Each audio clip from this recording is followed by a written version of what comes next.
Hi everyone, we're going to talk about tear troughs today. This is my fabulous patient Jackie, and this is Jackie's first time considering doing filler underneath her eyes.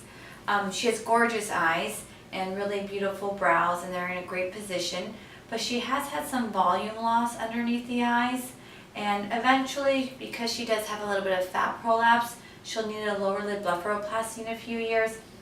But right now, for the area where she does have a little bit of volume loss, we're going to put a little bit of Restylane filler in today. And we're just going to try to smooth out that little valley that depresses, because she has a great cheek. And we don't really need to build up her cheek, but giving her a little bit of Restylane in that valley is going to make for a smooth transition. So people do tear trough fillers a little differently, and every technique is great depending on the injector's hands. I'm going to do a little combination of cannula and needle for her today. So we go ahead and we make an entry area closer to the upper cheek, and then I'm going to use a 25 gauge cannula to go into the tear trough and kind of smooth it out. And then if need be, we'll do a little needle to touch it up. So we're going to have her ice her cheek here a little bit. I already put a little bit of numbing cream on that has some lidocaine, benzocaine, and a little phenylephrine to try to prevent any bruising. And then with her icing here, we'll do our little lidocaine with epinephrine entry point injection. And we'll do that on each side. I'll take the ice. Great, so go ahead and close your eyes, hon. Little pinch here. So we just need a little bit of the lidocaine, and that just helps to also decrease pain and bruising in the entry spot. So I'll have her hold that here. And we already cleaned off the area with alcohol, and I like to clean all of my ice packs just because you know, there could be bacteria on the ice packs too. So we clean all the ice packs with alcohol as well. So we'll go ahead, you can take that down, and we'll do our little entry point here as well. So a little pinch and burn. So she did great on that. Hopefully it didn't burn too much. And then with a 25 gauge cannula, we actually use a 23 gauge to make our entry point. So, you know, here it is, and I make my little entry point, and she's doing great. And she might feel a little stinging. And then we're going to go ahead with the cannula. So I pull out the entry point needle, and we find the area. And sometimes it takes a little bit of playing around with the cannula to get it in. And she's being such a great patient. And we're getting our cannula in. And so we just kind of want to feather it up into the tear trough. And we generally go deep towards the periosteum. And we start injecting. So I know where my needle is, and we're here in the tear trough. And you know, in the tear trough, sometimes less is more, so you don't want to pour too much. So we go really slow in terms of how much we're depositing along the tear trough.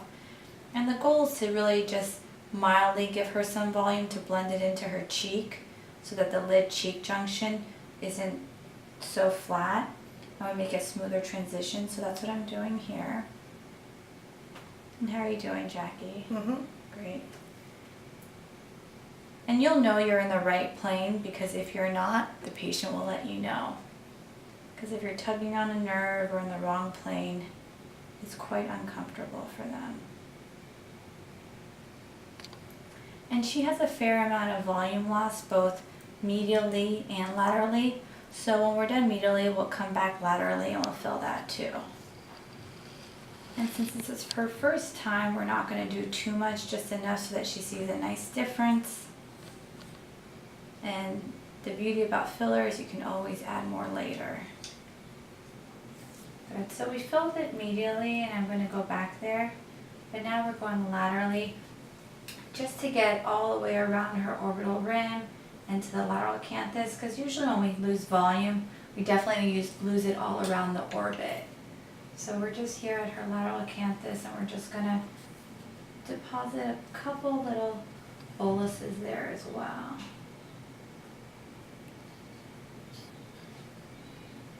And how you doing, Jackie?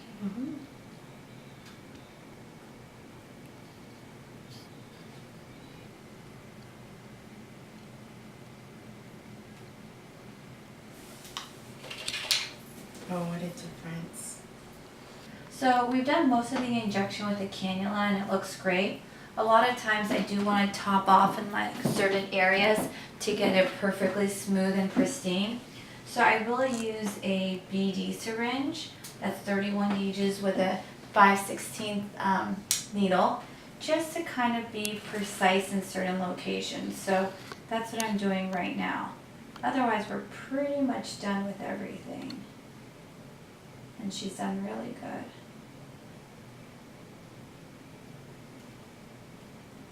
Go ahead, open Jackie. That looks really nice. One more time.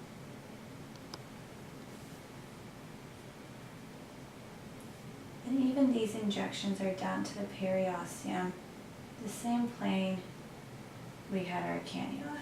There, and look at me. Perfect. So I'm just gonna, you have the mirror, go ahead and take a look, and you can really see the difference between the two sides now that, you know, one side is filled and the other one isn't. Most definitely. Okay, great.